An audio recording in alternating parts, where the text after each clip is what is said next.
So I want to break this area down a little bit, lower it compared to the rest of the plane of the track, I suppose, so that it doesn't look like it's sitting on a flat board of styrofoam. So I'm just going to take pieces off from here and lower this section down. I want to start working on this river and start getting that into shape, along with the tunnel that is just off screen here, but I'll show you that when I get there.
So I'm taking this down, as you can see. I'm probably going to have this a more heavily forested or perhaps some pasture area. Again, just not having it flat and smooth.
Let's shape this downwards a little bit here.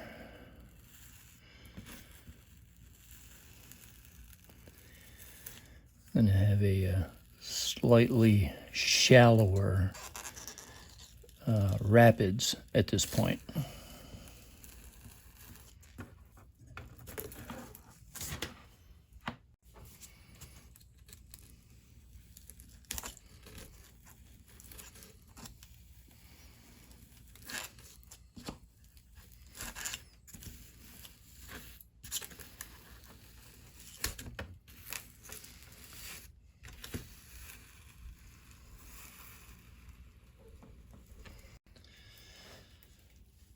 Now that I have sufficiently cut this down, let's get some plaster filler on here and shape the contour a little bit.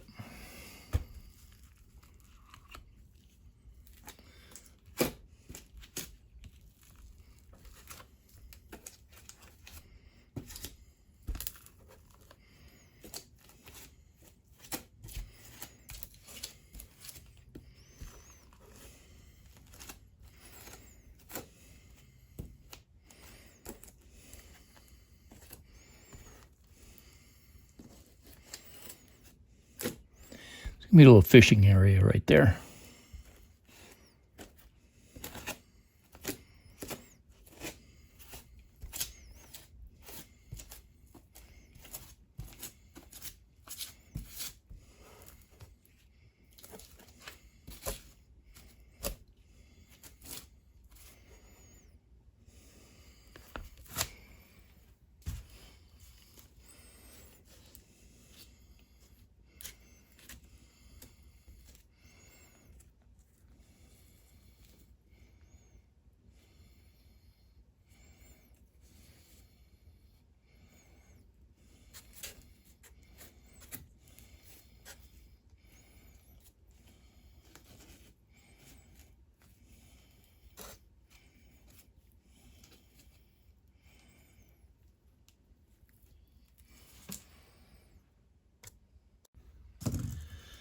So I'm just going to dab some gray on here just to see what it's going to look like. Ken's and my father was a fourth-generation painter, and we both learned to paint from him, house painter. And to him, daubing was a sin. You just don't do that. But when you're trying to be artistic, I guess we'll throw some artistic license in there and do the best we can. But my father was a real neat guy, knew a lot about painting, and taught us both how to paint a house correctly, how to scrape it, prime it, paint it. And we didn't use masking tape to cut things in either. Just knew how to cut around things and make it right. But that's going to be the riverbed. Trying to have some, look like it's going to be flowing over rocks. Not sure how that's going to turn out. Again, Slot Cars of Atlanta was very helpful in giving me some ideas here, and I'm going to try those. I'm just trying a color right now, see what it looks like. I'll also be putting in some rock face right here for it to flow over. But I'm going to let all that dry and see what happens. All right, I need to start to get this tunnel in shape here. So I've turned that piece upside down to try to get a good height reading on this. I think I'm going to cut that right about there. See if I can get that scored and cut.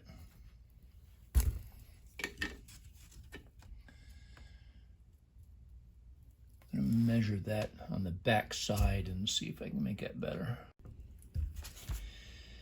Yeah, let's cut that off right there. If I can do this right.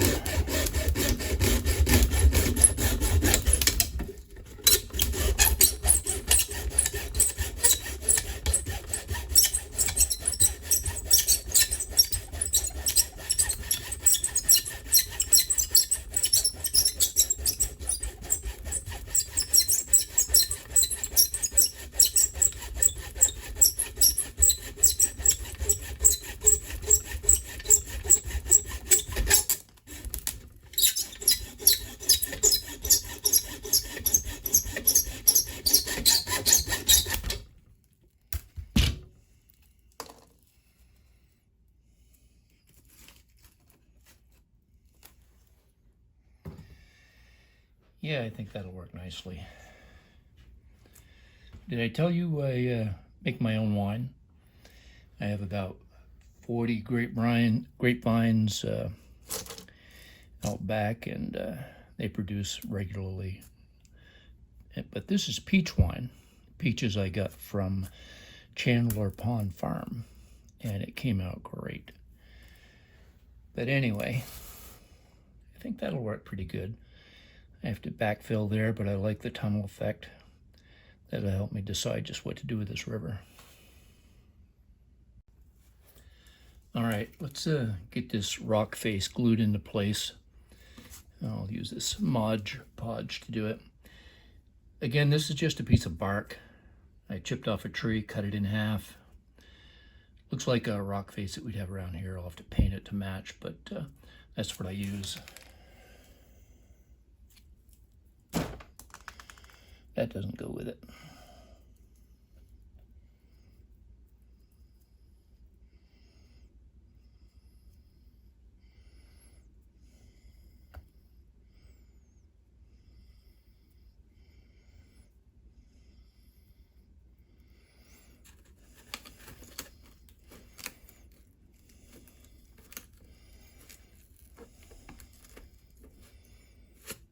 There we go. Just a close-up of what that river's going to look like. This tunnel that comes through here, that piece I've just cut.